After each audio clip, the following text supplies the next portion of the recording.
warahmatullahi wabarakatuh. Dear students, I am your English teacher, Mr. Tariq Ahmed, and today we are going to do the grammatical verb of the lesson, national prejudice. So, dear students, today we are going to learn about the participles. You know what a participle is? आप जानते हो participle क्या होता है? जो एक grammar है उसका नाम है रैंड एंड मार्टिन। वो पार्टिसिपल के बारे में क्या डेफिनेशन बोलते हैं? वो बोलता है जो ये participle A participle is that form of verb which is partially a verb और पार्शियल एडजेक्टिव। जो रैंड एंड मार्टिन है वो बताता है जो पार्टिसिपल होता है। जो पार्टिसिपल क्या होता है वो फरमाता है कि पार्टिसिपल वर्ब और एडजेक्टिव, थोड़ा कुछ वर्ब होता है, थोड़ा कुछ क्या होता है, एडजेक्टिव होता है। तो इसी तरह जो नेस्फील्ड है, नेस्फील्ड अनदर ग्रामर है, वो बताता है कि जो पार्टिसिपल है ये एक डबल पार्ट ऑफ स्पीच होता है, यानी इसमें वर्ब और एडजेक्टिव कंबाइन होता है। ठीक है, तो यहाँ पर हमें कुछ दिए गए हैं कि पार्टिसिपल, ठीक है। फॉर एग्ज़ाम्पल एक डिफिनेशन, एक सेंटेंस यहाँ दिया गया है, I am one of that sauntering tribes of mortals. I continued for some time in a posture of affected thoughtfulness. So जो ये क्या फरमाता है, the word sauntering and affected are participle as they are verb forms and used as adjectives. यहाँ पर जो word दिए गए हैं, फॉर एग्जाम्पल सेंटरिंग है या अफेक्टेड है, ये क्या है, ये एडजेक्टिव्स है, लेकिन असल में ये वर्ब फॉर्म है। तो जो फॉर एग्जांपल जो सेंटरिंग है, ये है सेंट प्लस इंग, सेंटर प्लस इंग, दूसरा है अफेक्ट प्लस ईडी। तो इसके साथ जो सुफिक्स लगाया गया है, तो इसके साथ ये क्या बनता है, प्रेजेंट सुफिक्स, यानी एक बनता है प्रेजेंट पार्टिसिपल, दूसरा बनता है पास्ट पार्टिसिपल। यानी पास्ट पार्टिसिपल के साथ पीछे ईडी आता है और प्रेजेंट पार्टिसिपल के पास इंग आता है। ठीक है, ये बहैसियत एडजेक्टिव का एडजेक्टिव का काम करता है। फॉर एग्जाम्पल इसी तरह जैसे कि हम देखते हैं, फॉर एग्जाम्पल अगर कोई फॉर एग्जाम्पल मैं आपको एक बताऊंगा, एक सेंटेंस बताऊंगा मैं। फॉर एग्जाम्पल मैं बताऊंगा, deceived by his friends he lost all hope. यानी जब उसे अपने दोस्तों ने धोखा दे दिया, उसने सारी उम्मीद खो दी। या हम बताएंगे, blinded bye dust storm they lost their way. यानी जब डस्ट स्टॉर्म उठी, तूफान उठा, तो वो बेचारे अंधे हो गए, दे लॉस्ट देयर वे, इस तरह से उन्होंने अपना रास्ता खो दिया। Driven by hunger he stole a piece of bread. वो हंगर किससे बेहाल हो गया, भूख से बेहाल हो गया था, तो उसने उस वजह से क्या रोटी का टुकड़ा चुरा लिया। या हम बताएंगे, the frightened child began to cry, यानी डरा हुआ बच्चा चिल्लाए। इसमें जो मैंने बताया, या डिसीव्ड हैं, या ब्लाइंडेड हैं, या ड्राइवन है, या फ्राइटन है, तो ये होता है, इसको बोलते हैं पास्ट पार्टिसिपल। तो प्रेजेंट पार्टिसिपल के साथ आता है हमेशा इंग। फॉर एग्जाम्पल मैं बताऊंगा, ए रोलिंग स्टोन गैदर्स नो मास, जिसमें ए रोलिंग स्टोन ये किसको क्वालिफाई करता है, रोलिंग स्टोन, ये स्टोन को क्वालिफाई करता है। तो जो रोलिंग है ना, ये स्टोन को क्वालिफाई करता है, यानी नाउन को क्वालिफाई करता है। ये वर्ब है, लेकिन असल में ये काम करता है एडजेक्टिव। या मैं बताऊंगा, do not try to get into running train, यानी चलती हुई गाड़ी में पाँव नहीं डालना, या चलती हुई गाड़ी में छलांग नहीं मारनी चाहिए।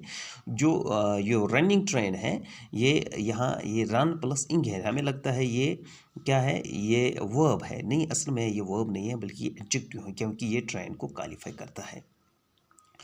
यहाँ अगर मैं बताऊँ, a blooming flower is beautiful to look at, यानी खूबसूरत, यानी जो ब्लूमिंग फ्लावर है, जो खिलता हुआ फ्लावर है, वो बहुत देखने का काबिल दीद होता है। तो इसमें जो ब्लूम प्लस इंग है, हालांकि ब्लूम लगता है कि मैं वर्ब है, लेकिन जो ब्लूमिंग फ्लावर यानी इसमें आ गया कि ये फ्लावर को क्वालिफाई करता है, तो इसको हम बताएंगे ये प्रेजेंट पार्टिसिपल है। तो अब देखिए बच्चों, यहाँ भी हमें कुछ दिखाए गए हैं, कुछ पार्टिसिपल, तो इनके बारे में हम जानेंगे ये प्रेजेंट पार्टिसिपल है या पास्ट पार्टिसिपल है। They try to comfort the terrified children, अब आपको समझ आ गया ये टेरिफाइड है, टेरिफाइड चिल्ड्रन। अब यहाँ ये भी पार्टिसिपल हैं, ये चिल्ड्रन को क्वालिफाई करते हैं, तो इसका मतलब आ गया ये टेरिफाइड है। तो यहाँ पर ये टेरिफाइड है क्योंकि इसके पीछे ईडी है, ये पास्ट पार्टिसिपल है। We have very loving neighbours, we have very loving neighbours क्योंकि प्रेजेंट एक्शन के बारे में बताता है, ये है लव प्लस इंग है, तो इसका मतलब क्या हो गया, ये एडजेक्टिव काम करता है, ये नेबर को क्वालिफाई करता है, तो लव प्लस इंग यानी लविंग अगर आ गई ये प्रेजेंट पार्टिसिपल हो गया। He got up and walked into the failing twilight, जो फेलिंग है यहाँ पर ये प्रेजेंट पार्टिसिपल है। It was only Rahul sustained effort that won us the match, यहाँ पर सस्टेन्ड एफोर्ट जो आ गया ये सस्टेन जो है ये एफोर्ट को क्वालिफाई करता है, तो इसके पीछे ईडी है, ये पास्ट पार्टिसिपल है। विंदु Vinoo Mankad was a renowned cricketer of his times, Vinoo Mankad was renowned cricketer, ये क्रिकेटर को क्वालिफाई करता है, तो रिनाउंड जो है ये पास्ट पार्टिसिपल है। The government is determined to bridge the widening gap between the rich and the pure and the poor, यानी इसका मतलब ये होगा, अगर सेंटेंस का मानी बताएंगे, जो गवर्नमेंट है वो मुसम्मम इरादा उसने किया है कि वो गरीबों और अमीरों के दरमियान जो रेखा है उसको भरने की कोशिश करेगा, या ब्रिज बनाने की यानी जोड़ने की कोशिश करेगा। ब्रिज का मतलब है जोड़ना, जो डिटरमाइनर जो है ये है पास्ट पार्टिसिपल के इसके पास ये आ गया। We saw the trees laden with apples, trees laden with, जो laden जो है ये पास्ट पार्टिसिपल है। every effort is being made to save the passengers in the sinking ship, सो जो सिंकिंग शिप है ये सिंक प्लस इंग है, ये है प्रेजेंट पार्टिसिपल क्योंकि ये शिप को क्वालिफाई करता है। तो हमें याद रखना चाहिए जो पार्टिसिपल होता है ये पार्शियली थोड़ा वर्ब होता है और पार्शियली थोड़ा एडजेक्टिव होता है।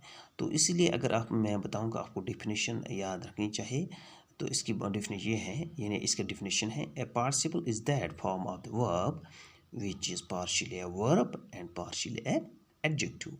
ये हमें याद रखना, जो ये डेफिनेशन दी है ये रैंड एंड मार्टिन ने दी है। अगर हम नेस्फील्ड के डेफिनेशन बातें, वो उसने बताया था कि ये जो a participle is double part of speech, जो ये पार्टिसिपल होता है ये डबल पार्ट ऑफ स्पीच होता है, इसमें वर्ब और एडजेक्टिव कंबाइन होता है, ठीक है। तो कभी कभी बच्चों दूसरी बात भी होती है,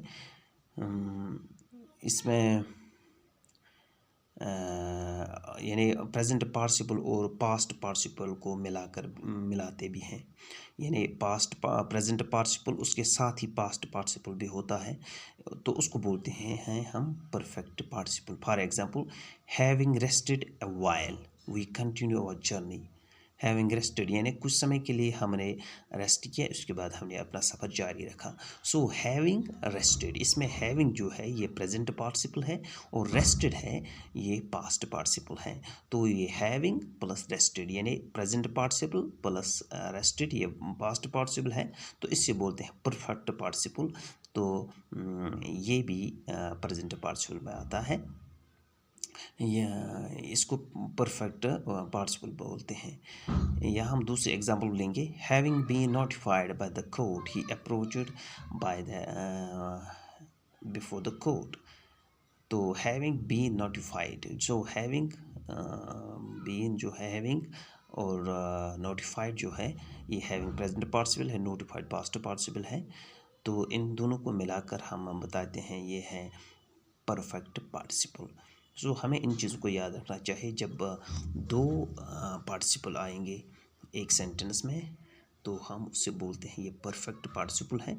इसमें एक प्रेजेंट पार्टिसिपल होता है जिसके साथ इंग होता है, वर्ब यानी इंग होता है, असल में वो वर्ब दिखता है, वो एडजेक्टिव होता है लेकिन लगता है ये वर्ब है, असल में ऐसा नहीं होता है, वो एडजेक्टिव होता है बल्कि वर्ब नहीं होता है।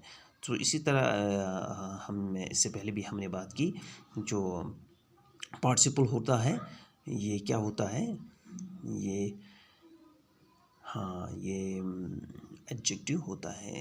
तो कुछ बच्चों को इसमें समझने में प्रॉब्लम भी होती है कि वो, क्योंकि वो जेरंड को भी कभी समझते हैं कि ये पार्टिसिपल है। जेरंड है वो वर्बल नाउन होता है, यानी वर्ब और नाउन होता है। तो पार्टिसिपल जो होता है वो एडजेक्टिव है, यानी पार्टिसिपल का काम होता है एडजेक्टिव का, सिफत का काम करना। और जेरंड, जैसे कि मैं बताऊंगा एक सेंटेंस आपको, वॉकिंग, यानी मैं बताऊंगा walking is good for health. तो ये वर्बल नाउन होता है, ये वर्ब और नाउन, क्योंकि ये सब्जेक्ट का यहाँ काम करता है, तो इसको हम बोलते हैं जेरंड। यहाँ मैं बताऊंगा फाइंडिंग फॉल्ट इज़ ईजी, यानी फाइंडिंग फॉल्ट इज़ ईजी। तो फाइंडिंग फॉल्ट में बताऊंगा, जो फाइंडिंग है ये है वर्बल नाउन, तो इसको हम बोलते हैं जेरंड। ठीक है। So thank you dear students, hope you have enjoyed this lesson. Next time we will take another lesson, hope that you will be staying at home and preparing good for the examination. Thank you.